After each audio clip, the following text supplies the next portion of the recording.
আন্তঃৰাষ্ট্ৰীয় ৰাষ্ট্ৰীয় আৰু ৰাজ্যিক পৰ্যায়ৰ বিভিন্ন প্ৰতিযোগিতাত অংশগ্ৰহণ কৰি মাত্ৰ ২৪ দিনত ২৯৬খন প্ৰমাণপত্ৰ সংগ্ৰহ কৰি শ্বহীদ পিয়লি ফুকন মহাবিদ্যালয় প্ৰাণী বিজ্ঞান বিভাগৰ ৬ষ্ঠ ছেমিষ্টাৰৰ ছাত্ৰ অভিজিত সেনচোৱাই আন্তঃৰাষ্ট্ৰীয় বুক অৱ ৰেকৰ্ডত নিজৰ নাম অন্তৰ্ভুক্ত কৰিবলৈ সক্ষম হৈছে।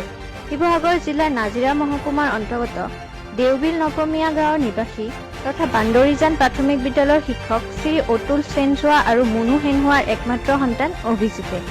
নিউজ ডেস্ক ৰিপৰ্ট এনি এক্সপ্ৰেছ। নমস্কাৰ, মই শ্ৰী অভিজিত সেনচোৱা। মই শিৱসাগৰ জিলাৰ নামটিস্থিত শ্বহীদ পিয়লি ফুকন মহাবিদ্যালয়ৰ প্ৰাণী বিজ্ঞান বিভাগৰ ৬ষ্ঠ ছেমিষ্টাৰৰ ছাত্ৰ। অলপতে জুলাই মাহৰ ২৮ তাৰিখে মই এক নতুন বিশ্ব ৰেকৰ্ড কৰিবলৈ সক্ষম হওঁ। মই মাথোন ২৪ দিনত ২৯৬খন অনলাইন চাৰ্টিফিকেট সংগ্ৰহ কৰি এই নতুন বিশ্ব ৰেকৰ্ড গঢ়িবলৈ সক্ষম হৈছোঁ।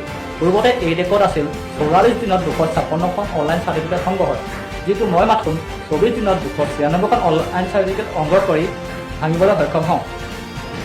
মোৰ এই ৰেকৰ্ড বৰ্তমান ইণ্টাৰনেশ্যনেল বুক অফ ৰেকৰ্ডছৰ লগতে incredible book of records, world records forum, universal records forum, world book of records, online world record,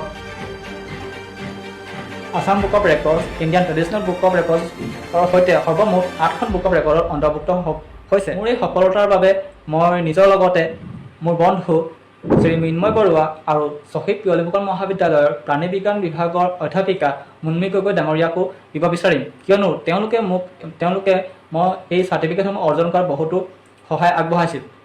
মই এইসমূহ চাৰ্টিফিকেট অৰ্জন কৰিছিলোঁ জুলাই মাহৰ ১ তাৰিখৰ পৰা জুলাই মাহৰ ২৪ তাৰিখলৈকে সৰ্বমুঠ ২৪ দিনত বিভিন্ন ধৰণৰ কলেজ তথা বিশ্ববিদ্যালয়ে আয়োজন কৰা ৱেবিনাৰ, ছেমিনাৰ, লগতে বিভিন্ন ধৰণৰ কোম্পানী যেনে Tata TCS, Ashok Leyland, Microsoft, Google, Udemy ইত্যাদিয়ে আয়োজন কৰা তেওঁলোকৰ বিভিন্ন অনলাইন কৰ্মশালাত অংশগ্ৰহণ কৰি ভৱিষ্যতেও যাতে মই এনেধৰণৰ নতুন নতুন ৰেকৰ্ডৰ অধিকাৰী হওঁ তাৰ বাবে আপোনালোকৰ আশীৰ্বাদ বিচাৰিলোঁ। ধন্যবাদ।